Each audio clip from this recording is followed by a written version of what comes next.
Olá, graça e paz, irmãos e irmãs, estamos aqui neste momento para juntos meditarmos e refletirmos na palavra do Senhor e termos também um tempo de oração, onde juntos a gente pode derramar a nossa vida e o nosso coração diante do Senhor que nos salvou em Cristo Jesus. E nós, como povo de Deus, que somos reunidos e unidos no nosso Deus que é Pai, Filho e Espírito Santo, possamos realmente neste momento derramar a nossa vida, o nosso coração, ouvir a palavra do Senhor e assim vivermos as nossas vidas a cada dia para a glória do nosso Deus. Amém? Vamos então começar a nossa conexão de oração de hoje, dia 16 de fevereiro, estamos vivendo aí no tempo da pós-epifania, nos aproximando da Quaresma e também da Páscoa do Senhor. E a palavra de Deus que nos convida a esse tempo de oração diz assim: minha alma se gloriará no Senhor, os aflitos ouvirão isso e se alegrarão. A palavra de Deus também nos diz: olha para a minha aflição e para a minha dor, e perdoa todos os meus pecados. E por fim, a palavra do nosso Deus também diz: Senhor, como são grandes as tuas obras, como são profundos teus pensamentos. Amém? Vamos orar neste momento, colocando a nossa vida e o nosso coração diante do nosso Deus.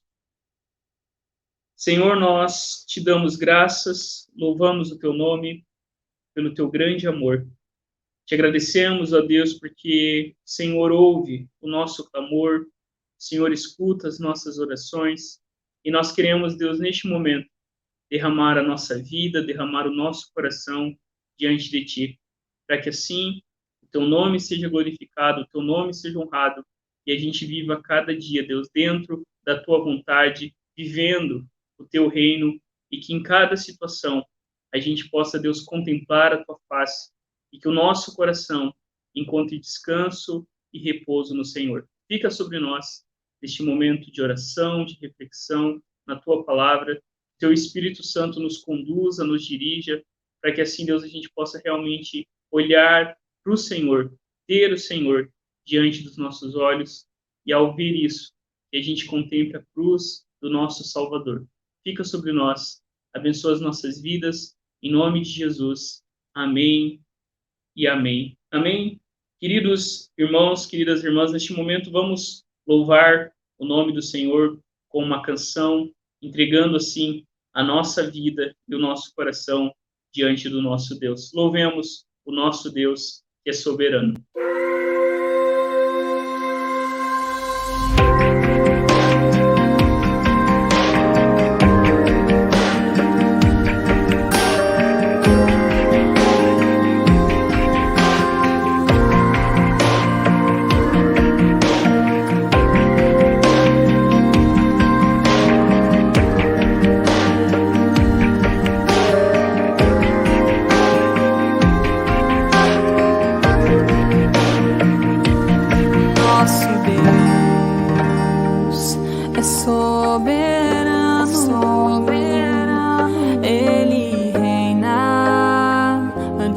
Fundação do mundo, nosso Deus é soberano,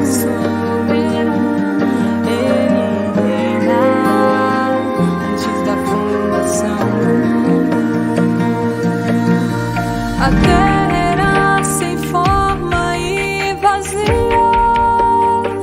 e o Espírito do nosso Deus se movia sobre a face das águas. Foi Ele quem criou o céu dos céus e fez separação das águas e da terra seca. Foi Ele quem criou os luminares e criou a natureza e formou o bem. Glória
Glória a Deus. Louvado seja o nome do Senhor, que criou todas as coisas e que nos salvou na pessoa do seu Filho, Cristo Jesus. Amém? Irmãos, nós vamos então continuar refletindo. A gente começou na semana passada, né, a nossa nova série de reflexões, tendo como tema Calibrando o Coração. E hoje, então, a gente vai continuar refletindo a partir desse tema, olhando para a palavra de Deus, olhando para Cristo Jesus e vendo como o próprio Deus veio exatamente para colocar ordem nos nossos amores, ordem no nosso coração, para que assim a gente ame a Deus acima de todas as coisas e ame também as pessoas que estão à nossa volta. Na semana passada, a gente começou falando sobre calibrando os relacionamentos, calibrando as relações. E a gente viu que como, né, quando a gente olha lá para Gênesis capítulo 1, a gente descobre que aquele que nos criou, aquele que nos fez, realmente nos mostra qual o caminho que nós devemos seguir para os nossos relacionamentos. É só à medida que nós somos realmente, né, abastecidos por esse Deus, vivemos para a glória de Deus, que a gente então aprende a viver aqui relacionamentos saudáveis diante da criação de Deus e diante daquilo que Deus nos colocou. Aonde nós somos inseridos, aonde nós somos colocados pelo Senhor, nós devemos então atuar bem nos papéis que o próprio Criador, né, dentro da sua aliança, dentro do seu amor, dentro, né, da sua bênção para com a sua criação, colocou sobre nós. E a gente descobriu então que para viver relacionamentos saudáveis, a gente precisa primeiro ter o nosso relacionamento com Deus realmente refeito, reconciliado através da obra de Cristo Jesus na cruz. E hoje, então, nós vamos refletir um pouquinho sobre calibrando as emoções. Esse será o tema daquilo que a gente vai refletir aqui um pouquinho. Mas só lembrando o que a gente começou a ver na semana passada, e isso precisa ficar, né, sempre aí quentinho no nosso coração para a gente, né, ter um pano de fundo de tudo aquilo que a gente está abordando. E como a gente viu, né, o nosso coração, por causa da queda, por causa da desobediência, por causa da nossa separação de Deus, ele está descalibrado, desequilibrado e distorcido. Essa é uma realidade sobre o pecado que a Bíblia nos apresenta. A Bíblia também vai nos dizer que o nosso norte, a nossa referência, aquilo que realmente deve conduzir as nossas vidas é o próprio Deus que se revelou. E a gente vê que então há uma disputa pelo nosso coração. Lá no jardim do Éden, a gente vê a palavra de Deus sendo colocada em xeque, a serpente, né, misturando as coisas, enganando a criação de Deus. E quando a gente continua na história de Israel, a gente vê como que a idolatria, a disputa pela fidelidade, pela lealdade do povo de Deus a amar o Senhor acima de todas as coisas é realmente um fio condutor da narrativa bíblica. E a gente viu também que nós somos moldados, nós somos formados pelas nossas práticas diárias. É a maneira como a gente vive, são os hábitos diários, são as liturgias ordinárias, podemos dizer assim, são os rituais que nós no nosso dia a dia, né, fazemos e realmente vai moldando o nosso coração, seja moldando para que em cada atividade do nosso cotidiano a gente ame mais a Deus, ou também deformando o nosso coração quando a gente, por exemplo, trilha um caminho não de virtudes, mas de vícios que realmente vão endurecendo o nosso coração. E por fim, a gente viu que a gente então precisa recalibrar o nosso coração. Só que a gente precisa lembrar disso também, que o único que tem poder para realmente reorientar as nossas vidas, os nossos amores, é o Espírito Santo de Deus que está em nós. Para nós, sozinhos, é impossível a gente mudar o coração. Mas quando a gente se coloca diante do Senhor, o próprio Espírito do Senhor em nós faz com que o nosso coração seja recalibrado, reorientado, que o nosso coração realmente chegue no equilíbrio, onde a gente aprenda a amar a Deus em primeiro lugar, e assim, diante do amor de Deus, o nosso relacionamento pactual com o Senhor, todos os nossos outros relacionamentos e também as nossas emoções estarão sendo dominadas pelo senhorio de Cristo Jesus. Isso a gente precisa, então, ter no nosso coração. Essas coisas são importantes para que a gente realmente aprenda como que nós podemos ter os nossos amores, o nosso coração recalibrado diante do Senhor. Amém? Eu quero convidar você a abrir a palavra do Senhor lá no livro de Romanos. Abra aí a palavra do Senhor no livro de Romanos, e a gente sempre tem falado, né, sobre a importância da gente manusear a Escritura. Pegue aí a sua Bíblia, abra lá em Romanos, capítulo 8, esse será o texto da nossa reflexão nesta noite. E o texto diz assim, Romanos, capítulo 8, a partir do versículo 31, acompanhe na sua Bíblia, ou também aqui na projeção. Diz assim a palavra de Deus: que podemos dizer diante de coisas tão maravilhosas? Se Deus é por nós, quem será contra nós? Se ele não poupou nem mesmo seu próprio filho, mas o entregou por todos nós, acaso não nos dará todas as outras coisas? Quem se atreve a acusar os escolhidos de Deus? Ninguém, pois o próprio Deus nos declara justos diante dele. Quem nos condenará? Então, ninguém, pois Cristo Jesus morreu e ressuscitou e está sentado num lugar de honra à direita de Deus, intercedendo por nós. O que nos separará do amor de Cristo? Serão aflições ou calamidades, perseguições ou fome, miséria, perigo ou ameaças de morte? Como dizem as Escrituras, por causa de ti, enfrentamos a morte todos os dias. São como ovelhas levados para o matadouro. Mas, apesar de tudo isso, somos mais que vencedores por meio daquele que nos amou. E eu estou convencido de que nem morte, nem vida, nem anjos, nem demônios, nem o que existe hoje, nem o que virá no futuro, nem poderes, nem altura, nem profundidade, nada em toda a criação jamais poderá nos separar do amor de Deus revelado em Cristo Jesus, nosso Senhor. Amém e amém. Amém. Vamos fazer uma oração neste momento? Senhor, nós te pedimos que o Senhor fale ao nosso coração, que o Senhor possa realmente, Deus, fazer com que a tua palavra habite ricamente dentro de nós, para que a gente se lembre disso, que em Cristo somos mais do que vencedores, porque o Senhor nos amou, porque o Senhor morreu na cruz, e agora, Deus, nós temos muito a desfrutar das bênçãos que o teu Filho conquistou para cada um de nós. Nós te louvamos e pedimos que, à medida que nós conhecemos o Senhor, à medida que nós contemplamos a tua glória na face de Cristo, que as nossas emoções sejam dominadas pelo Senhor, que as nossas vidas não sejam conduzidas pelas nossas emoções que mudam tanto, mas que as nossas vidas sejam conduzidas e guardadas pelo Senhor, que não muda, que não há variação. E diante de tantas circunstâncias, que o nosso coração se lembre que não há nada em toda a criação que pode nos separar do teu amor. Fica sobre nós, abençoa as nossas vidas, em nome de Jesus. Amém e amém. Amém?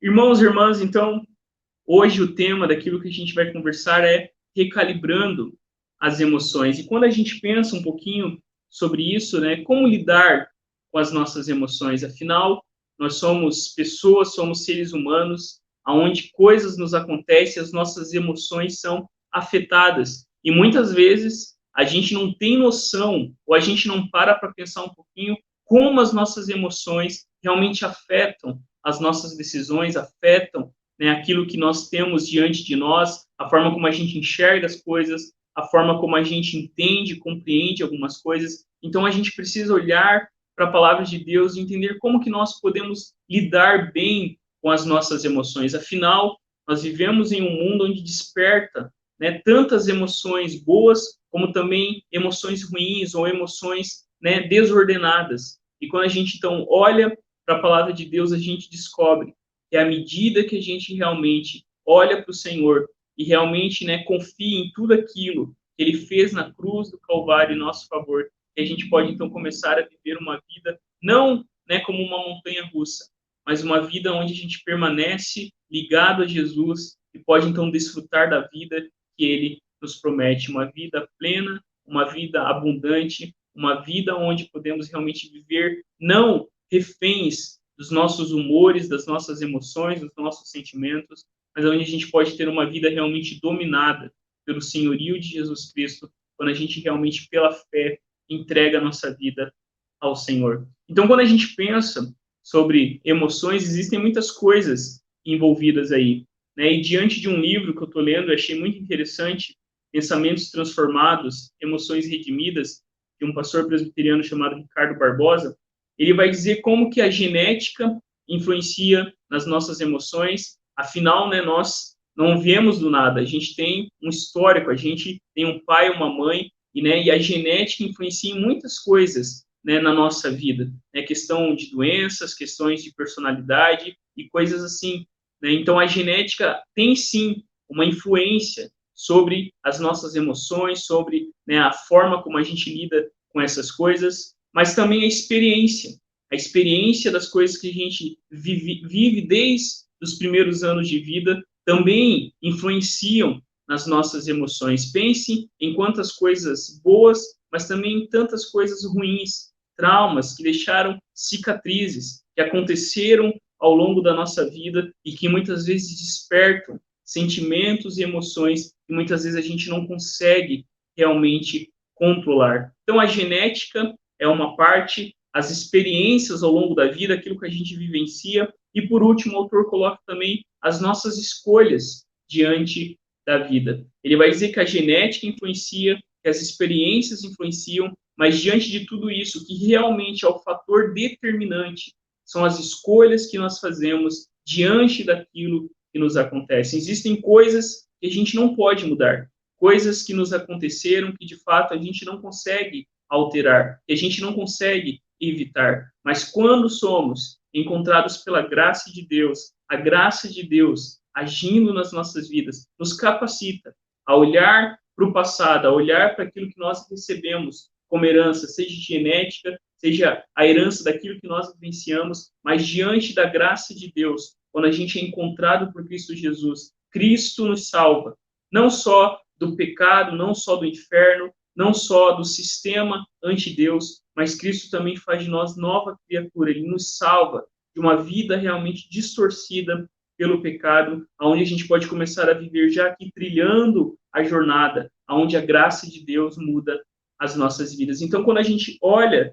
para a nossa vida, a gente precisa lembrar disso, que a gente é um ser humano criado por Deus, que carregamos várias coisas que todas foram afetadas pela queda, mas ainda assim, a graça de Deus está conosco para que a gente possa realmente começar aqui e agora a trilhar um caminho de formação, de transformação, de maturidade. Eu coloquei uma citação, né, desse pastor Richard Baxter, foi um baita pastor, se eu não me engano, no século 17, e aonde ele escreve assim um livro sobre superando a depressão com a fé. Ele diz o seguinte: a alma e o corpo são parceiros nas doenças e na cura. Embora não saibamos como isso acontece, a experiência nos mostra que é assim. Ou seja, a nossa alma e o nosso corpo, eles são parceiros, seja nas doenças que nós experimentamos, seja também no processo de cura que a gente pode vir a trilhar. Nós podemos realmente viver a recuperação, viver a mudança, viver uma vida nova, à medida que nós, diante da graça de Deus, entendemos que como seres humanos, criaturas espirituais que Deus criou, quando nós olhamos para o Criador, a gente pode, então, participar daquilo que o próprio Deus está fazendo nas nossas vidas. Uma das ideias, né, talvez um termo mais conhecido dentro daquilo que a gente pensa na teologia, é a santificação, que é o processo da onde o Espírito Santo vai agindo em nós para que cada vez mais o pecado diminua e para que cada vez mais a vida de Cristo cresça em nós, para que cada vez mais o velho homem morra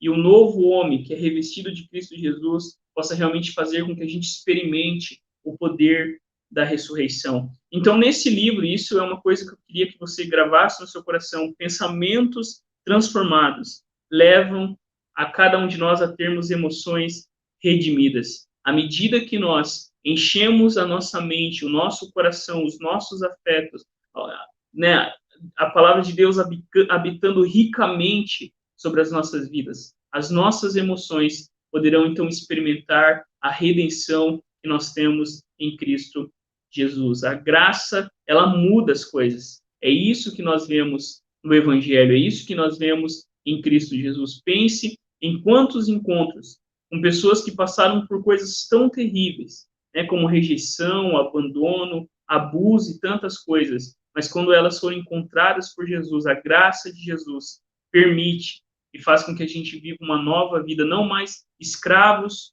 do que aconteceu, do que nos fizeram, mas agora uma nova vida diante daquilo que o próprio Deus fez ao enviar Cristo Jesus para mudar todas as coisas, inclusive mudar as nossas emoções. Então tenha isso em mente, a graça de Deus realmente em nós age para que os nossos pensamentos sejam transformados e assim a gente possa experimentar as nossas emoções redimidas debaixo do senhorio de Cristo Jesus. E diante disso, quando a gente olha para o texto, a primeira coisa, quando a gente lida com as emoções, a gente precisa ter diante de nós aquilo que Deus é e fez em Cristo Jesus. O texto diz: que podemos dizer diante de coisas tão maravilhosas? Paulo, ele vem na sua carta inteira falando sobre o pecado humano e como ele realmente distorceu, descalibrou a boa criação de Deus, mas ele vem também falando sobre tudo aquilo que a gente não podia fazer para nos redimir, para nos salvar, mas o próprio Deus fez na pessoa do seu Filho. Diante de coisas tão maravilhosas, eu coloquei para você alguma dessas coisas. Se você der uma espiadinha aí no capítulo 8, a gente vai perceber, Paulo vai dizer que diante dessas coisas maravilhosas, quais coisas maravilhosas? Que apontam que Deus está conosco, que Deus é por nós. Então, não há o que temer. No capítulo 8, Paulo vai dizer que não há mais condenação para aqueles que estão em Cristo Jesus. Paulo vai dizer que nós estamos livres da lei, do pecado e da morte. Paulo diz que Deus fez o que nós não poderíamos fazer, aquilo que a gente não conseguia fazer, Deus fez. Deus veio até nós. Deus mora em nós. O apóstolo Paulo diz que Deus habita em nós pelo seu Espírito. Olha no texto, conforme a gente vai caminhando, Paulo também diz que Cristo está em nós. Paulo vai dizer que não há mais dívida, que não há mais o que eu e você devemos diante de Deus, muito pelo contrário, nós não devemos nada. A nossa dívida foi paga. Nós somos adotados como filhos de Deus, herdeiros de Deus, co-herdeiros de Cristo. E Paulo termina dizendo que eu e você seremos glorificados. Queridos, para as nossas emoções serem realmente redimidas, a gente precisa ter isso diante dos nossos olhos e do nosso coração. Encher a nossa mente, não de forma paranoica, ficar enchendo a nossa cabeça com falsas mensagens, enchendo a nossa cabeça com mentiras, enchendo a nossa cabeça com aquilo que não é bom, com aquilo que não é puro, com aquilo que não vem do alto, como o próprio apóstolo Paulo vai dizer na sua carta aos Colossenses. Olha, coloquem a mente de vocês nas coisas do alto, aonde Cristo está assentado. E Paulo vai descrevendo que diante de coisas tão maravilhosas, diante daquilo que Deus fez em Cristo Jesus, nós podemos então ter as nossas emoções redimidas. Porque à medida que nós nos lembramos que Deus nos amou, que Deus entregou seu Filho, por nós que éramos pecadores, por nós que éramos malditos, porque quebramos a lei de Deus, mas Deus fez tudo o que eu e você não poderíamos fazer. Nós precisamos ter isso, irmãos, diante dos nossos olhos, diante do nosso coração, e nós precisamos realmente inundar, imergir o nosso coração nessa realidade. Se Deus é por nós, quem será contra nós? E quando então nós lembramos disso, que somos filhos de Deus, que somos herdeiros, que somos realmente parte do povo de Deus, que Deus, o próprio Deus, veio e fez aquilo que era impossível para nós, nós precisamos ter sempre isso no nosso coração. Essa é a primeira coisa, para a gente não ser conduzida pelas nossas emoções que variam tanto. A gente precisa se lembrar e olhar para aquilo que Deus fez em Cristo Jesus. Mas há uma segunda coisa que nós notamos aí nesse texto é confiar em um Deus generoso e provedor. No mundo que a gente vive, a gente precisa lembrar disso. Nós temos um Deus que é generoso e provedor. No versículo 32, o apóstolo Paulo diz: se ele não poupou nem mesmo seu próprio filho, mas o entregou por todos nós, acaso não nos dará todas as outras coisas?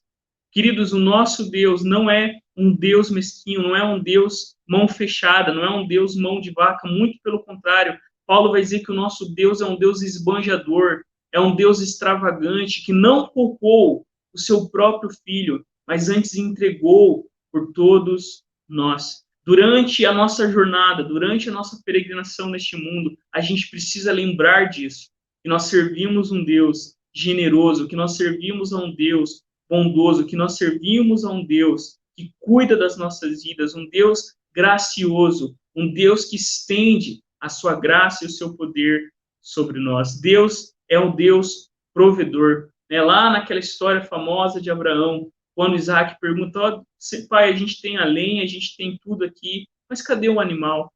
E Abraão responde lá no Monte Sinai que anos depois o Cristo seria crucificado e sacrificado em nosso lugar. Deus proverá.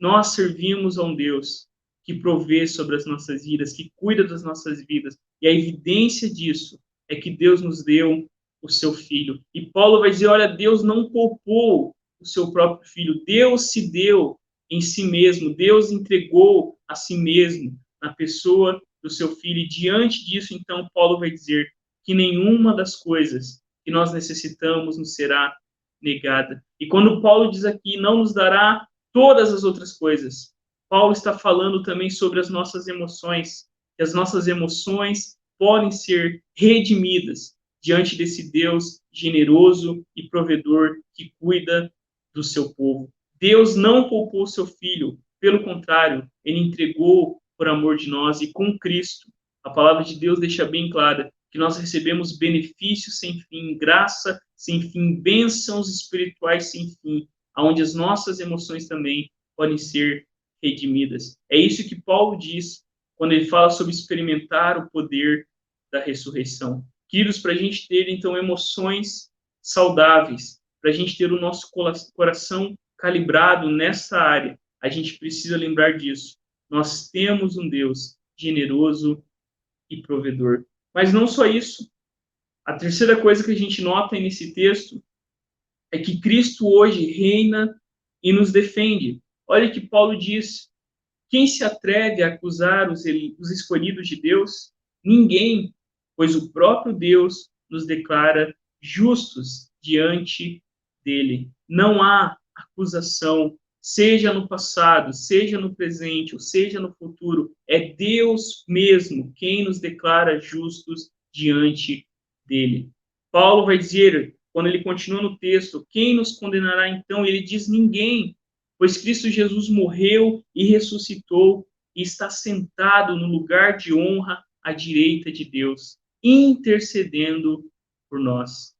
Paulo nos lembra que Cristo, nosso Senhor e Salvador, ele reina e intercede em favor das nossas vidas. É o próprio Deus que declara a nossa justificação diante do seu Filho. Por que não precisamos andar ansiosos por coisa alguma? Por que não precisamos carregar a culpa? Por que não precisamos realmente viver uma vida escravos? Porque Paulo vai dizer que isso era no passado, mas agora o próprio Cristo intercede por nós.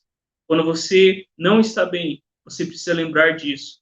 Deus, Filho, o próprio Cristo intercede por cada um de nós. Paulo tem essa visão de Cristo assentado à direita de Deus, no lugar de honra, e a gente vê isso, por várias partes na Escritura, a gente confessa isso, que Cristo está sentado à direita de Deus, Pai Todo-Poderoso, lembrando o seu reino, lembrando a sua soberania, lembrando o seu domínio, e esse Cristo que reina sobre todo o cosmos, quer também reinar sobre o meu coração, sobre o teu coração, sobre a nossa mente, sobre as nossas emoções. Cristo intercede por cada um de nós. Isso nos lembra que, embora sejamos fracos e instáveis, há um Deus forte, inabalável, cujo reino permanece para sempre. E, por fim, Uma quarta coisa que nós vemos aí no versículo 35 é que se estamos unidos com Cristo,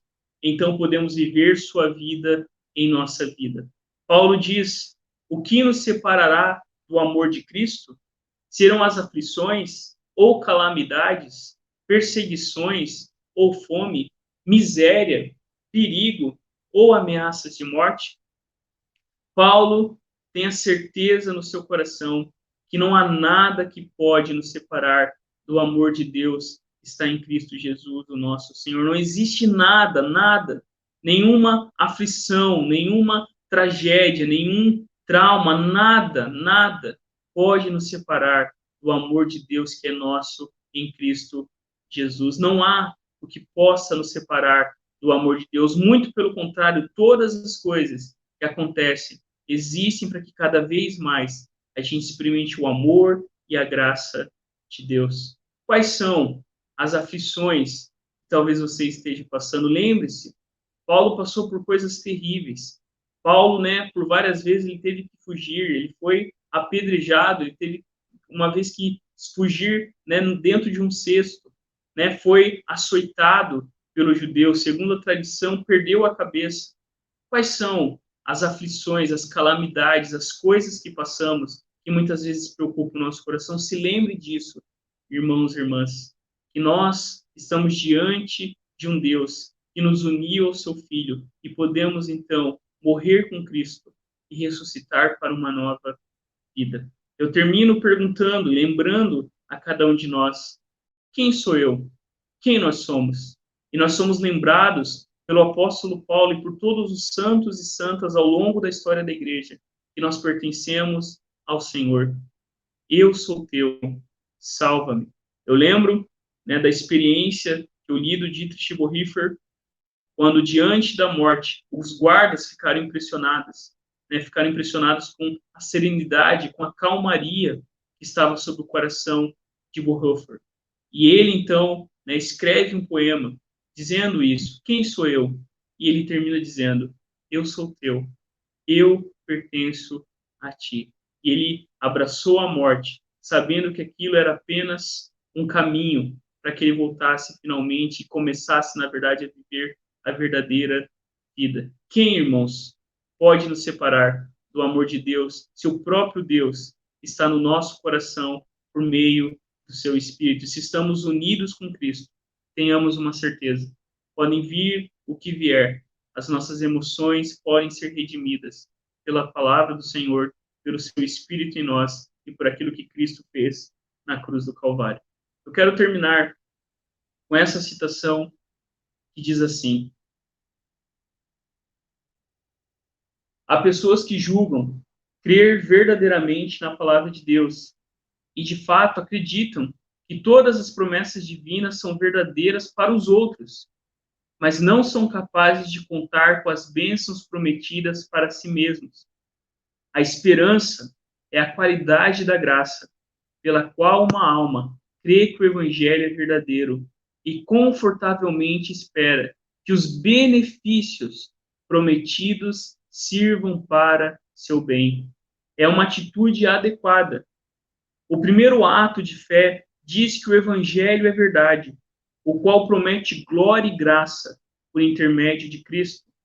O ato seguinte de fé diz: confiarei minha alma a isso e descansarei.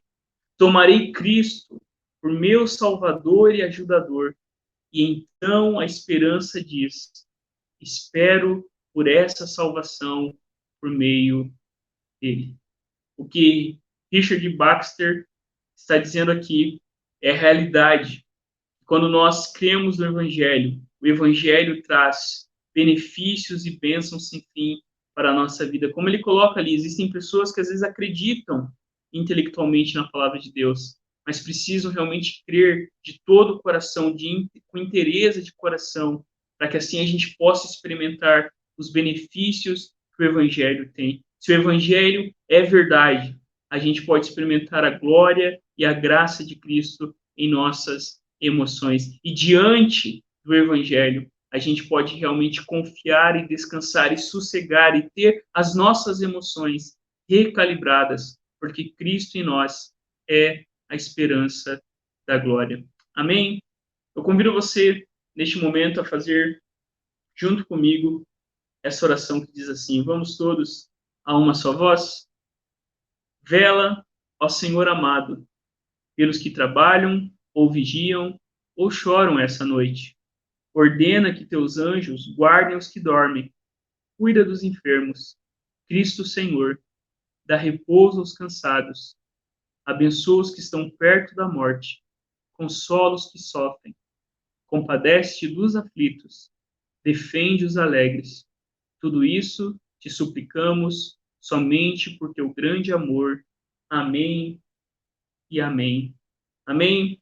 Queridos irmãos, queridas irmãs, vamos neste momento colocar a nossa vida, o nosso coração diante do Senhor, enquanto nós ouvimos essa canção, e você entregue a sua vida e o seu coração diante do nosso Deus.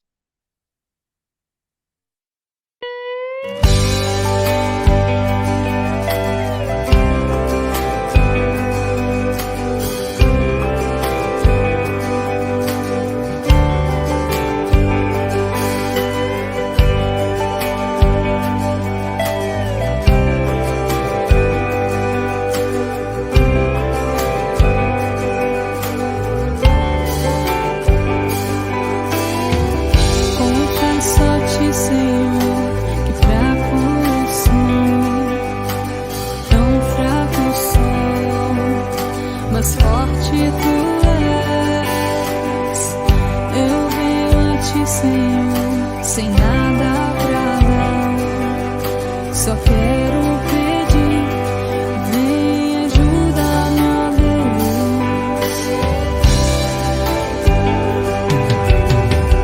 Confesso a ti, Senhor, que fraco eu sou, tão fraco eu sou, mas forte tu és.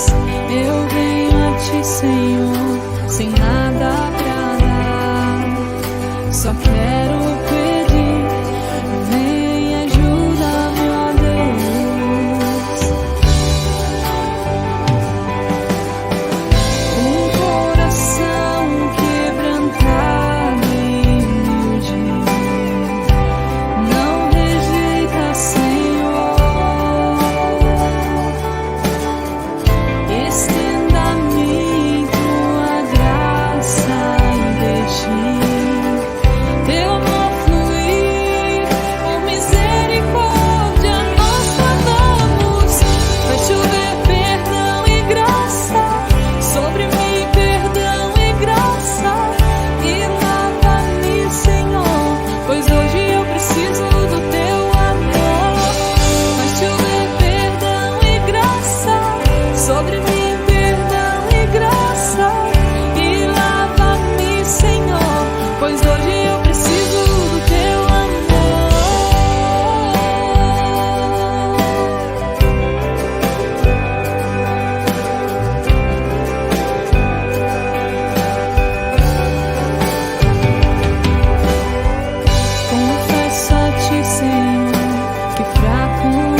pois hoje eu preciso do teu amor. Vai chover perdão e graça sobre mim, perdão e graça, e lava-me, Senhor, pois hoje eu preciso do teu amor. Vai chover perdão e graça e lava-me, Senhor, pois hoje eu preciso do teu amor. Vai chover perdão e graça sobre mim, perdão e graça, e lava-me, Senhor, pois hoje eu preciso do teu amor.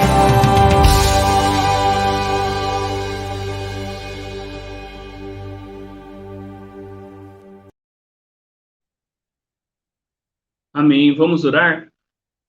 Senhor, faz chover perdão e graça sobre as nossas vidas, para que cada vez mais a gente possa viver emoções redimidas. Que as nossas orações não sejam descontroladas, não sejam guiadas pelos nossos instintos, pela nossa visão pequena, mas que a nossa vida possa ser vivida, Deus, debaixo da tua graça e do teu poder.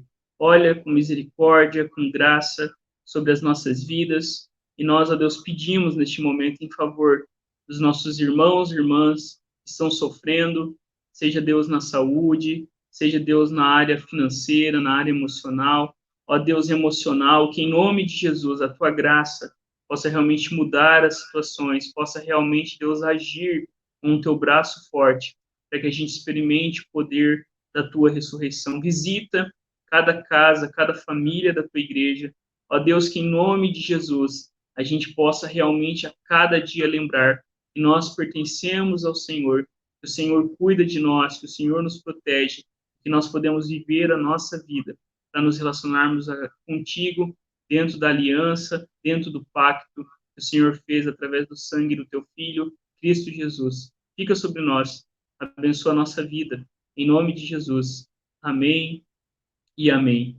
Amém? Eu convido você, neste momento, a fazer essa oração junto comigo, a uma só voz. Façamos juntos essa oração que diz assim: Senhor Todo-Poderoso, fonte de todas as bênçãos, olha para nós em nossa pobreza, fome, tristeza e angústia.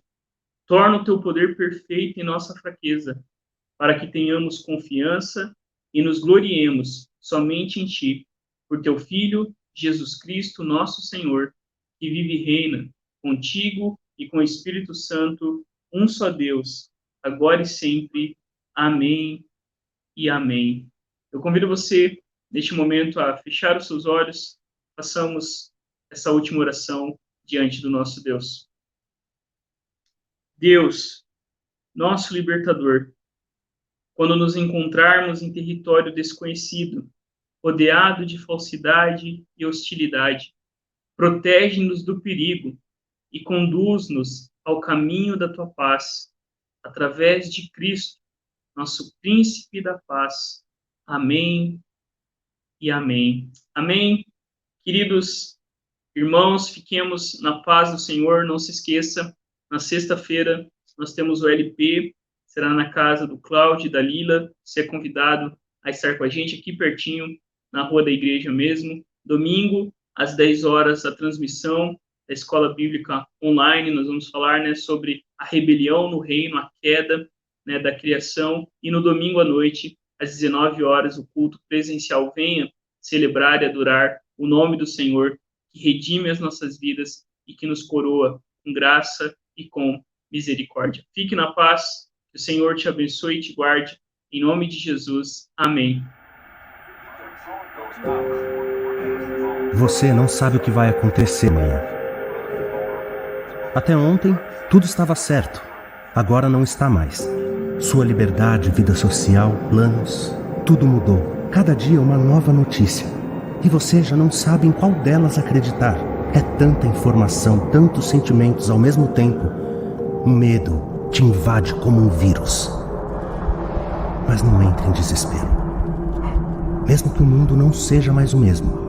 Mesmo que você não puder fazer nada por isso. Calma.